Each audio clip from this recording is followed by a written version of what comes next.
Most of our lathes have a tool holder up here. It's on the right side of everything. It has the chuck key for the 3-jaw chuck, tools for making adjustments, which I'm going to be needing to do here in a minute, some of the different tool holders up here, files. As I said, there's the live center. And you'll want to keep chuck keys for the drill chuck. You want to keep stuff, put it back where you found it.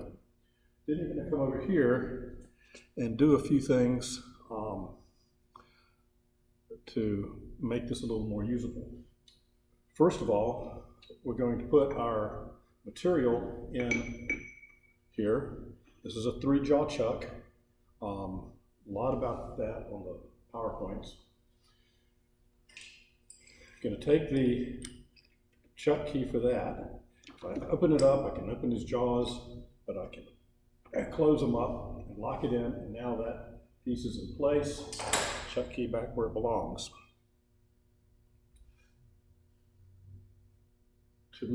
If I start working on this piece, it's quite possible that it'll wobble and get out. It doesn't look like anything, it's solid, but under the pressures of trying to be cut, it's going to want to wiggle a little bit. So we're going to put a live center out here to hold this piece in place.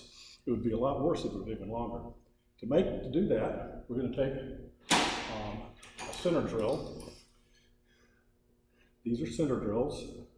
I've mentioned them a little bit in the drilling part. But this is where they really come into play, is in the lathe.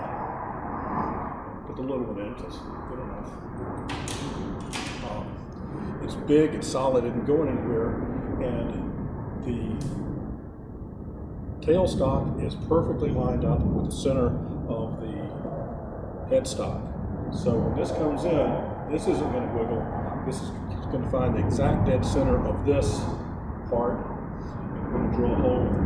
Go ahead and do that right now. I'm going to bring the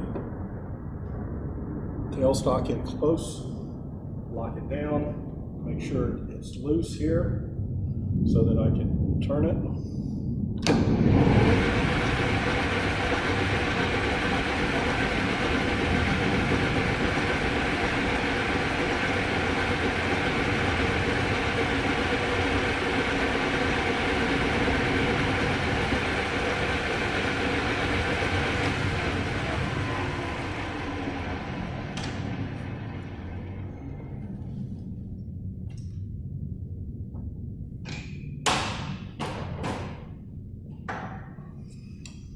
Put the live center in here.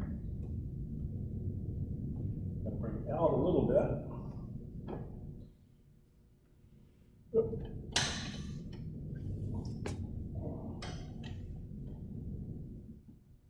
Bring this in close, lock it in. Bring that into position. Lock that in.